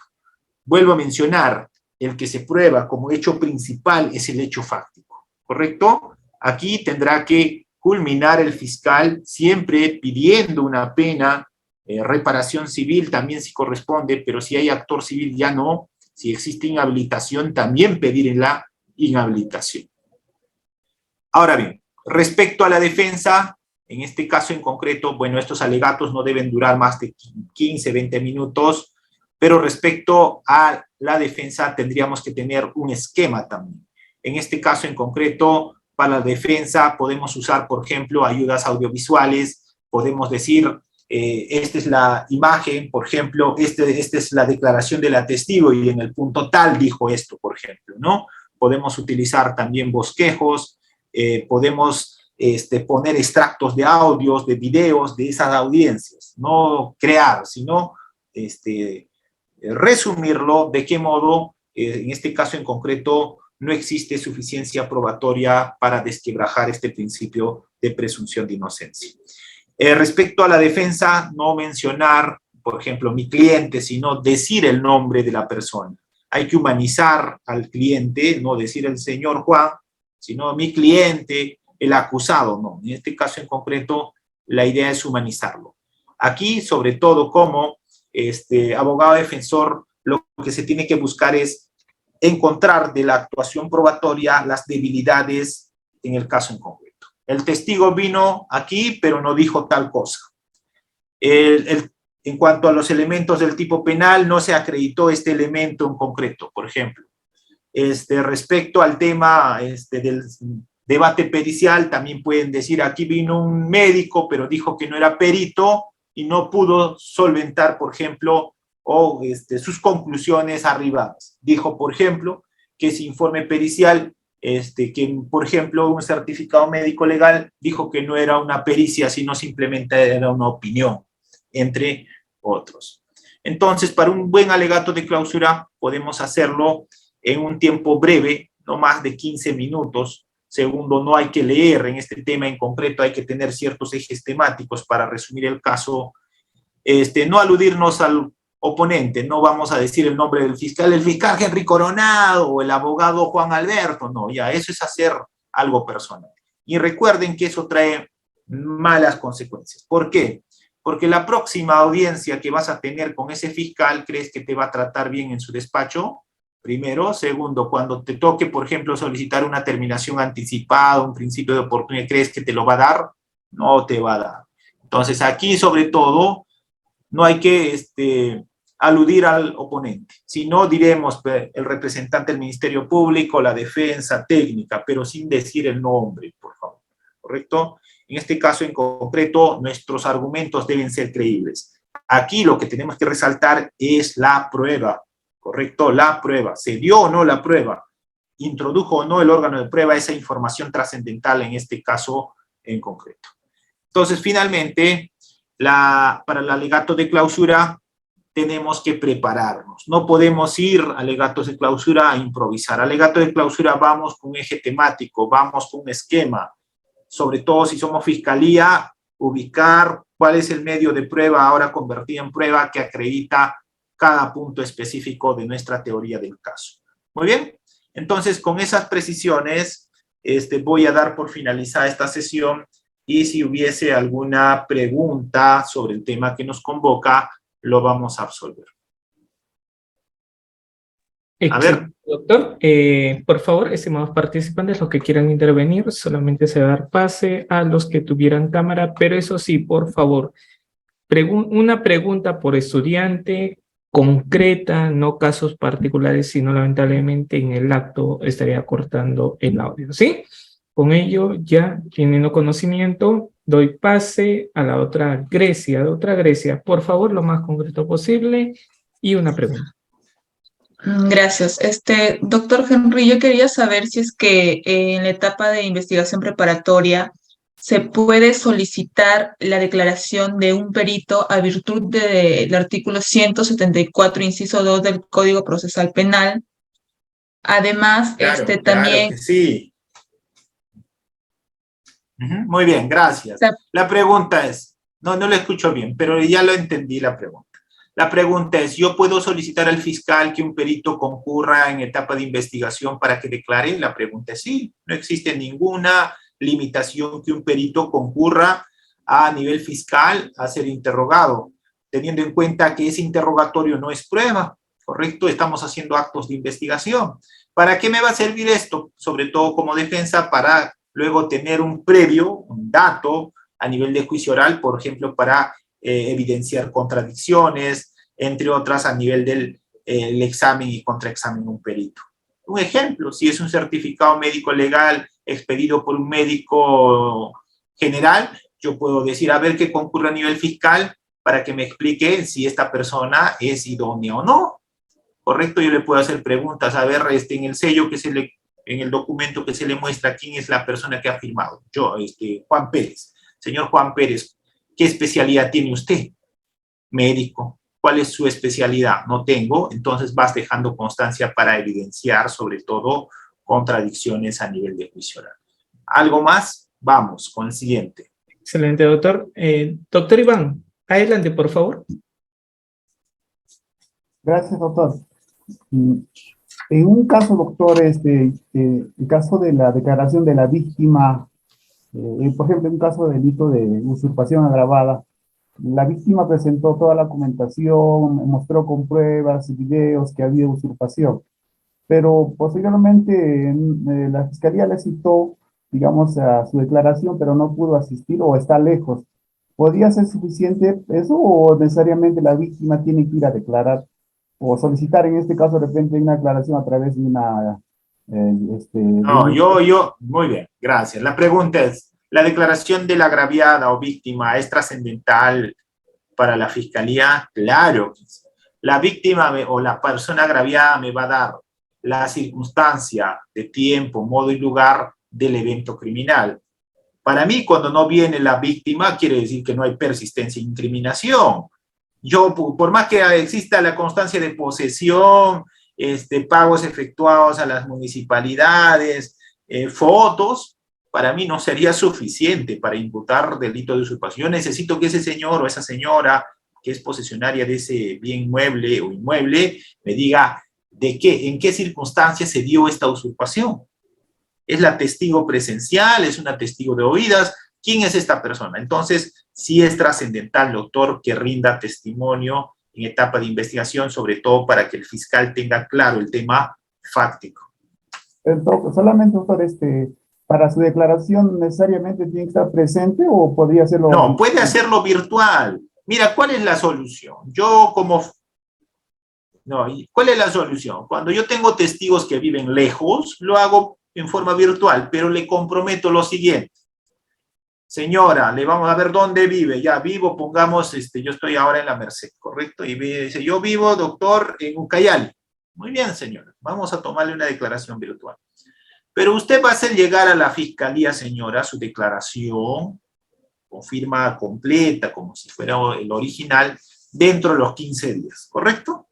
Dentro de los 15 días podrás enviar con courier directamente para que ingrese a mi despacho su declaración. Mientras tanto, como garantía de que usted ha brindado ese testimonio, vamos a poner una firma digital, en este caso del fiscal, en la diligencia, y hacer capturas de pantalla donde mencione que ella es la persona que ha rendido testimonio. Muy bien. Llega la información presencial, cambio, en este caso lo que yo había hecho de forma virtual, con su declaración original. Tenemos que tener cierta forma de suplir el tema de las distancias, y hay formas de hacerlo hoy en día. Siguiente.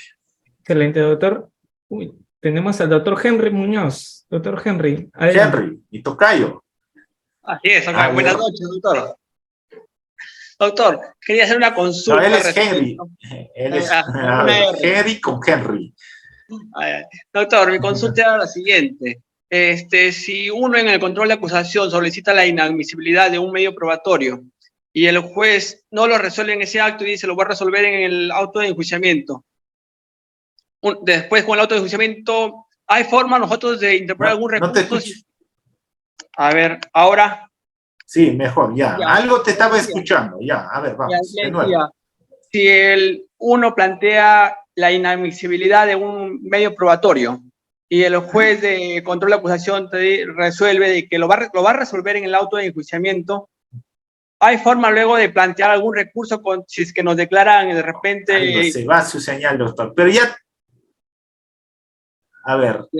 ¿Hay forma de plantear algún recurso contra lo que resuelve el juez de control de acusación respecto a la inadmisibilidad? No, no hay recurso, no hay recurso. Pero aquí me parece algo raro que un juez resuelva por despacho, es decir, no, por lo visto este juez no está preparado para las audiencias virtuales, para resolver inmediatamente las incidencias. Lo correcto, a ver, ¿me escuchan? No sé por qué se fue las imágenes de todos. A ver, Reader. Te escucho, doctor, está todo bien. Reader, ¿me confirmas? Sí, doctor, sí lo escuchamos. Sí, pero yo lo veo a todos han cambiado, están con cámara apagada. Ah, ya, nuevamente. No, sí, en vista no les veía. No, esta inadmisión es inimpugnable, pero me sorprende en el sentido de que este juez no resuelva en audiencia. La admisión de los medios de pruebas deben resolverse en audiencia. Y a mí me ha pasado, creo que les he dicho, ¿no? Un día una prisión preventiva lo resolvió por despacho. Yo dije, ¿qué?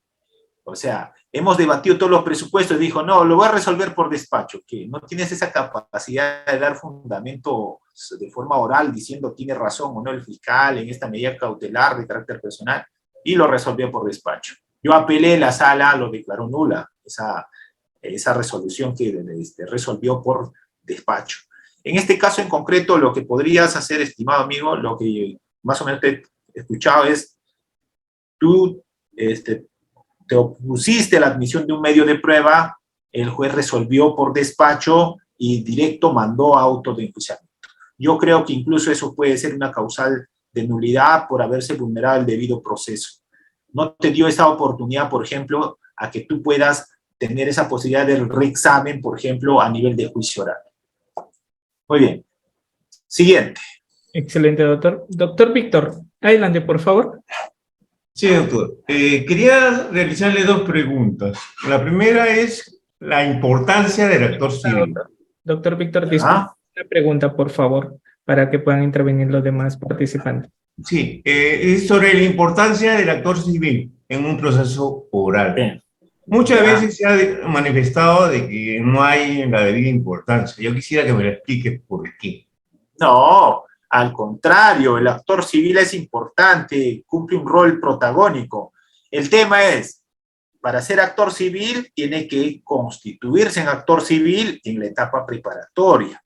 La gran mayoría de casos, el agraviado no se constituye en actor civil y luego quiere participar a nivel de juicio oral. Ese es el grave problema. Entonces, el actor civil tiene un rol bien protagónico en el proceso penal.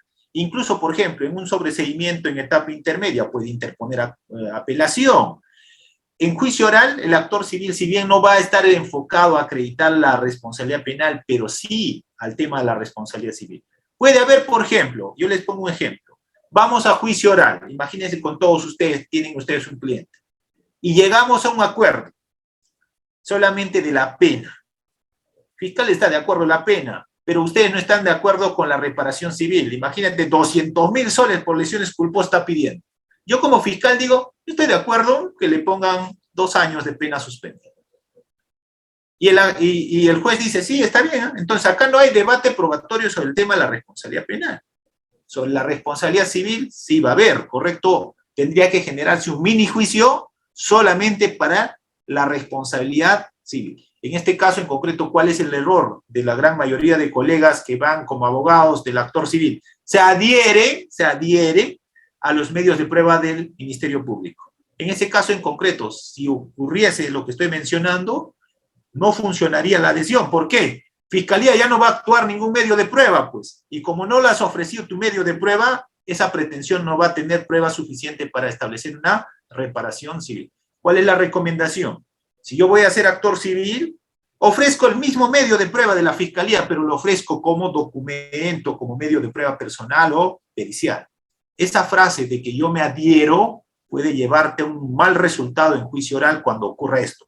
Fiscal y la defensa se ponen de acuerdo sobre la responsabilidad penal, se fue. Y ahora ya no vas a tener prueba para actuar. Recordemos que el actor civil debe probar el daño, el factor de atribución, el nexo causal y la inimputabilidad. En otras palabras, debe probar ilicitud y antijuricidad, ¿correcto? Teniendo en cuenta las normas del Código Civil, responsabilidad extracontractual. Muy bien, sí es importantísimo el actor civil. Algo más que del actor civil. Esto para la defensa. Cuando exista actor civil y no concurra a juicio oral una audiencia, es separada del proceso, ¿correcto? Una ausencia del actor civil hace que se pierda su pretensión. Muy bien. Vamos con la siguiente. Doctor Juan, adelante, por favor. Sí, justamente con el colega, la importancia del actor civil es muy importante, doctor, justamente voy a eso. Me tocó un caso como actor civil, doctor, donde el fiscal no era ya el mismo con el que habíamos llevado la investigación, era una nueva fiscal, y el juez también era nuevo. El abogado, doctor, agarraba, por ejemplo, evidenciaba contradicción, pero no hay técnica para evidenciar contradicción, hay que sentar la base, ¿cierto? Y el abogado decía, sí, pero ¿por qué la declaración que dices a nivel policial, tú dijiste que en la primera patada te quebraron la pierna, y acá has dicho otra cosa? Objeción, señor juez, tiene que, de acuerdo a la técnica de litigación, tiene que asentar las bases. Pero no objecionaba el fiscal, tenía que yo a cada momento estar así, yo le hacía el trabajo al fiscal. Y vamos también que el juez se lo permitía, el juez también tiene que tener un control, doctor, ahí. Esa es la importancia en cuanto al colega del actor civil, muy importante, podemos objetar. Y ese es, para constituirse es antes de la culminación de la investigación. Y otra, doctor, que quería preguntarle aquí un tema. Yo, en un caso que tuve que, haciendo defensa conjunta con otro colega, usted sabe que uno oraliza y el otro es el que hace la interconsulta, se me fue la señal, doctor. Y se me fue la señal total. Y yo pues dejé constancia que me estaba fallando el internet en pleno interrogatorio un perito, y con mi colega que estaba yo estaba en la ciudad de Ayabaca, Piura, Sierra de Piura, se me fue la señal, pero yo era el que hacía las preguntas, y lo que hizo el colegiado, doctor, justamente lo que pido la nulidad de esa sentencia, es que mi colega hiciera las preguntas cuando él no era el que estaba oralizando el debate probatorio a las preguntas al perito. Y mi colega, como no supo hacer preguntas, dijeron ya, que lo tomaron por ¿cómo pues? Ya por valorado, por actuado, el examen a ese perito. Doctor, en su experiencia, yo quiero preguntarle, yo me voy por la nulidad, porque de hecho, la persona que estaba haciendo el uso de la palabra como abogado era yo, no mi abogado de interconsulta. Y con esa lo condenan, con ese examen que le hicieron a ese perito, y es por eso que yo mido nulidad. ¿Está bien mi nulidad, doctor? ¿O tiene ese criterio que, sí, porque se fue la señal, bueno, se dio por válida la actuación de este medio probatorio? No. Ahí se afecta el debido proceso. Concretamente está referido al derecho a probar. No se puede poner pues como cambio, ¿no? Imagínense, no es un partido de fútbol donde entra el otro y sale, ¿no? O sale uno y entra otro. No. Aquí lo que debió haber hecho el colegiado es suspender la audiencia hasta ese momento y reprogramar para otra fecha, ¿correcto? El abogado que te estaba reemplazando no era el abogado principal, por eso solamente su locución tiene que ser del abogado principal. En ese caso podríamos hacer lo siguiente: ¿qué pasaría yo como fiscal? Me voy pues, ¿no?, con mi adjunta a un juicio y veo que mi adjunta no sé, pues X, no puede hacer bien la cosa, le digo un ratito, en cambio de protagonista, el que va a continuar va a ser el fiscal provincial. No, aquí el que inicia debe continuar, a menos que para esa audiencia, por ejemplo, si son varios abogados que representan al patrocinio, pueden decir, para esta audiencia yo voy a actuar, ¿correcto? Y la siguiente será otro colega, ¿no? Eso sí, pero con ese riesgo de que el que debe continuar debe ser el que ya tuvo conocimiento. Incluso si va un abogado que no tiene conocimiento simplemente a hacer acto de presencia, no hay la garantía del debido proceso, ¿no? Hay que tener en cuenta. Yo creo que en ese caso sí va a haber nulidad. Sí, va a haber nulidad. Vamos con el siguiente. Doctor Gerard, sí, o Gerard, adelante, por favor, te activo su audio. Adelante. Sí, active su audio. Perfecto. Doctor, buenas noches. ¿Me escucha? Sí, adelante, doctor. Sí, doctor, cuando yo litigaba, yo solicité por un accidente de tránsito con muerte a la Fiscalía una terminación anticipada. Y el Ministerio Público, pues, solicitaba 3 delitos: omisión de socorro, dejar a personas en peligro y por fugarse. Solicitaba aproximadamente 15 años, 6 meses. Pero mi persona, como abogado litigante, hice la transacción con los agraviados, porque ya habían hecho una acción intestada, el padre a causa del accidente había fallecido. Hice una transacción extrajudicial que se iba paro de reparación civil de 60.000 soles. Y ya habíamos pagado 30.000. Pero sin embargo, esta propuesta le llevamos al fiscal provincial. Y el fiscal provincial dijo, no, aceptó. Te doy una terminación anticipada, no te voy a dar, pero te puedo bajar la pena, pero sí estando en el penal. No. Un momentito, señor fiscal, le dije, si usted no me da ese acuerdo de terminación anticipada, para eso está el mecanismo del Código Procesal Penal. Lo solicité ante el juez de investigación preparatorio. Señor magistrado, oralicé por qué solicitaba la terminación anticipada de tu juzgado. Y el magistrado me aprobó 3 años, 11 meses, pena suspendida. Pero ya habíamos pagado pues 40.000 soles, solamente faltaba 20.000 soles, más de la mitad. El fiscal, la pregunta es, doctor, ¿hizo lo correcto o no hizo lo correcto al no aceptarme la terminación anticipada? No hizo lo correcto, pues. En una terminación, ¿cómo vas a hacer terminación anticipada en ejecución? No, la terminación anticipada se hace en investigación, ¿correcto? No se hace en ejecución. En delitos, sobre todo de lesiones culposas, de esa naturaleza, tiene mucha importancia la transacción que puedan celebrar entre las partes. Claro, hay que ver los supuestos que establece la norma, ¿correcto? Por ejemplo, si se ha ocasionado con vehículo automotor, si estaba con efectos del alcohol, entre otros, para poder graduar la pena. Muy bien, sí, yo creo que se equivocó el colega ahí, ¿no?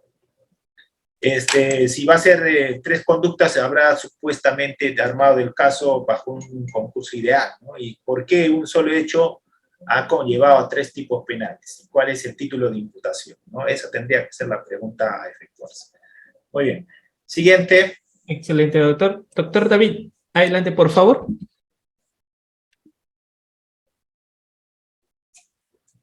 Doctor David. A ver, vamos.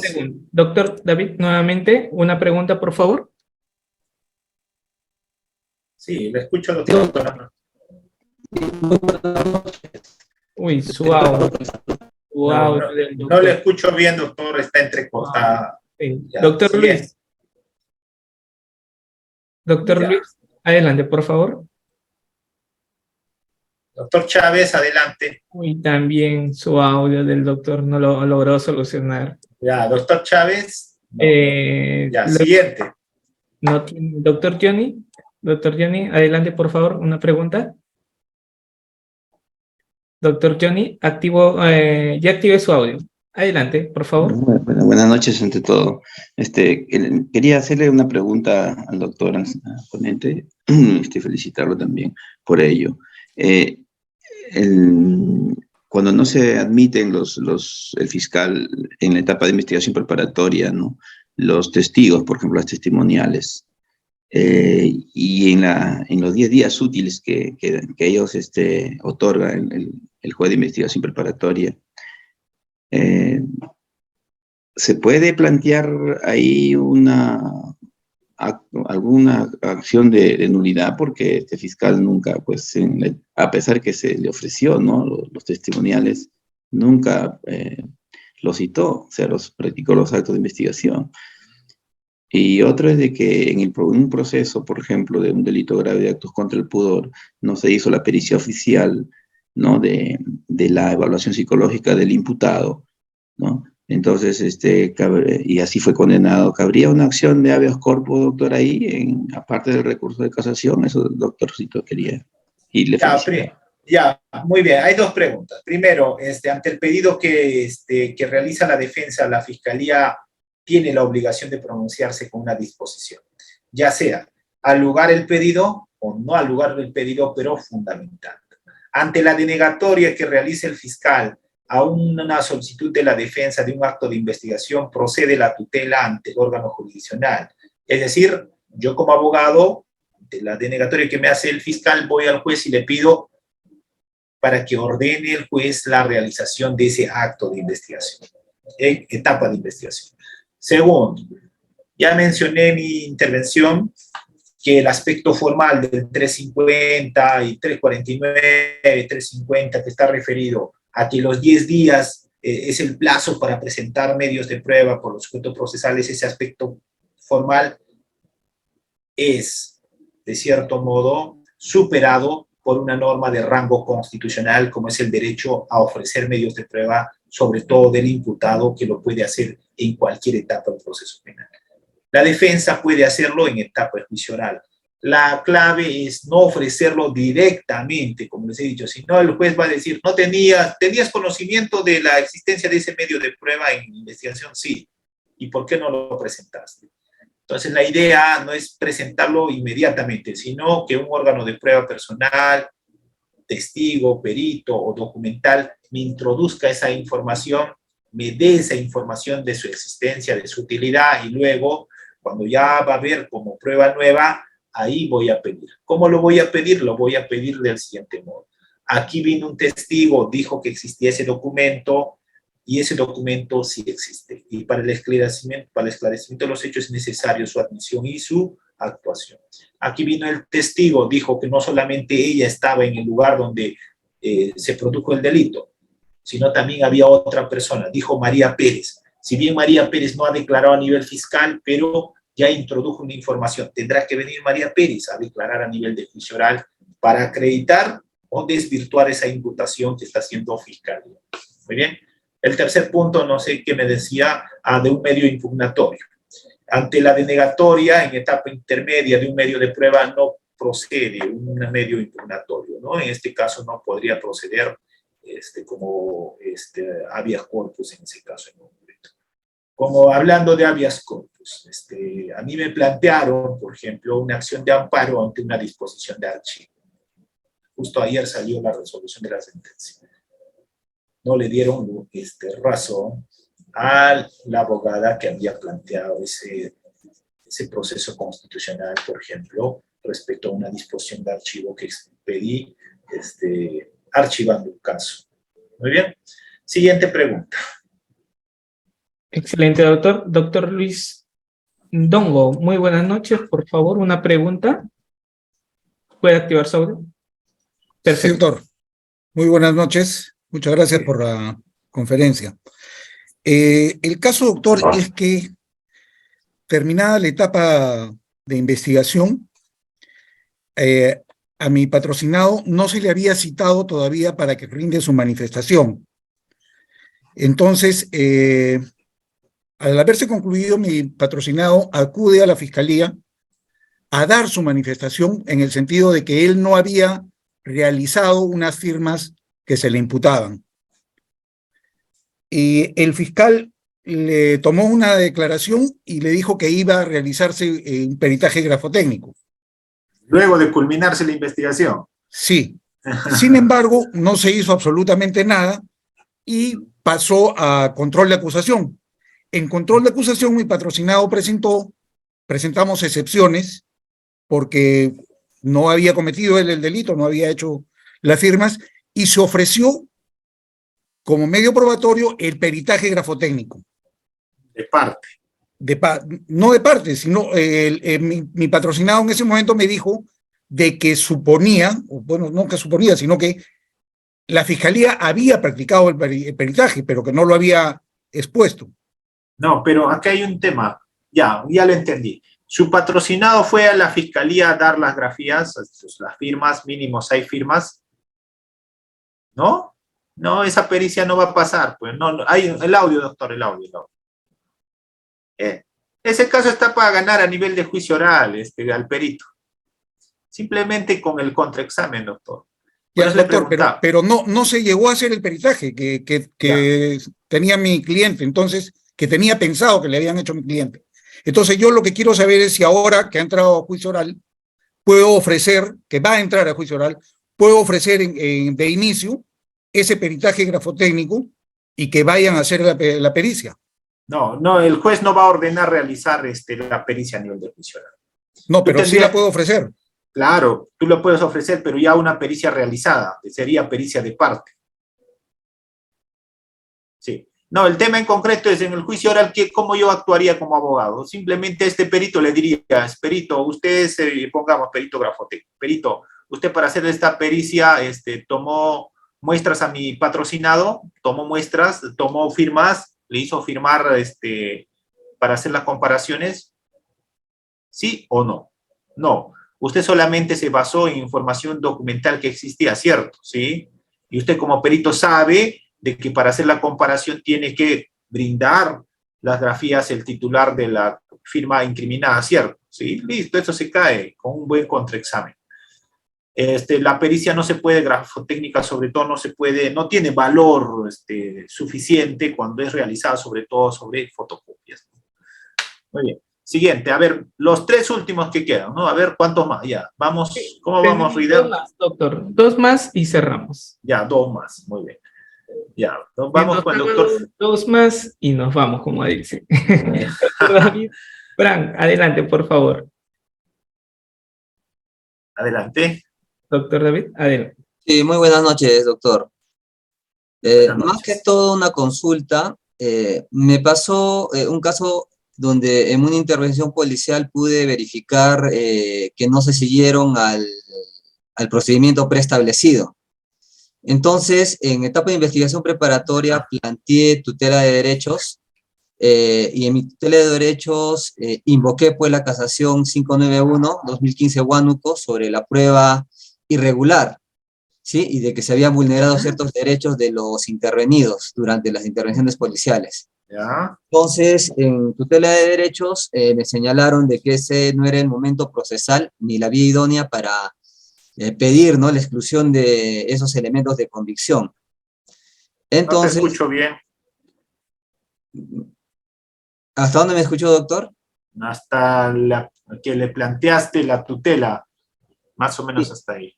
Sí, y me lo rechazaron la tutela. Me dijeron de que no era el momento procesal para poder pedir la exclusión de elementos de convicción por haberse vulnerado derechos. Ahora, el tema es de que cuando llegué al control de acusación, planteé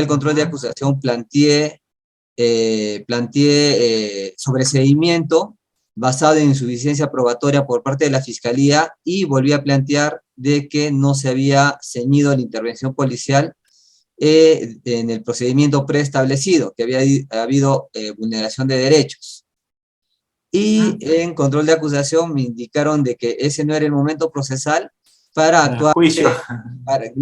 actuarse los elementos de convicción. Sobre el fondo. Ajá. Y ahora estoy a la espera de juicio. Todavía no he entrado a juicio, pero ahora temo de que en juicio me digan de que eso debía haberlo planteado en control de acusación. Entonces estoy ahorita ahí. Claro, el tema es, ¿cuál es la etapa para poder expulsar una prueba ilícita? No prueba irregular, ¿eh? Tal vez, si tú me dices prueba irregular, eso se convalida. La irregularidad no se sanciona con su nulidad. ¿Correcto? La irregularidad no se sanciona con su nulidad. Solo prueba ilícita obtenida con violación de derechos fundamentales, la consecuencia es expulsar del proceso ese dato obtenido, ese dato medio de prueba. Tú me dices, un procedimiento preestablecido no han tenido en cuenta eso. La pregunta es, ¿para obtener de forma legal o ilegal ese dato? Si han obtenido esa obtención de esa prueba, ese dato ha sido una obtención legal, entonces estamos hablando de prueba irregular. Por tanto, estarías perdiendo energías en vano, porque la prueba irregular no tiene como sanción la nulidad. Solo la prueba ilícita tiene como sanción la nulidad. Y esta puedes hacerlo valer en cualquier etapa, preparatoria, etapa intermedia, incluso a nivel de juicio oral bajo este principio de legalidad. ¿Correcto? El juez preparatorio de juzgamiento, como primer punto que aprecia sobre un medio de prueba, es la legalidad de su obtención. Muy bien. Entonces, con esa precisión, estimado colega. Doctor, damos pase a una de nuestras participantes que no haya intervenido, por favor. A ver, ¿quién es? Doctora Esther Peña, está activo su audio, pero active previamente su cámara, por favor. Doctora Esther Peña, si no, damos pase a otro participante que no haya intervenido, pero que active su cámara.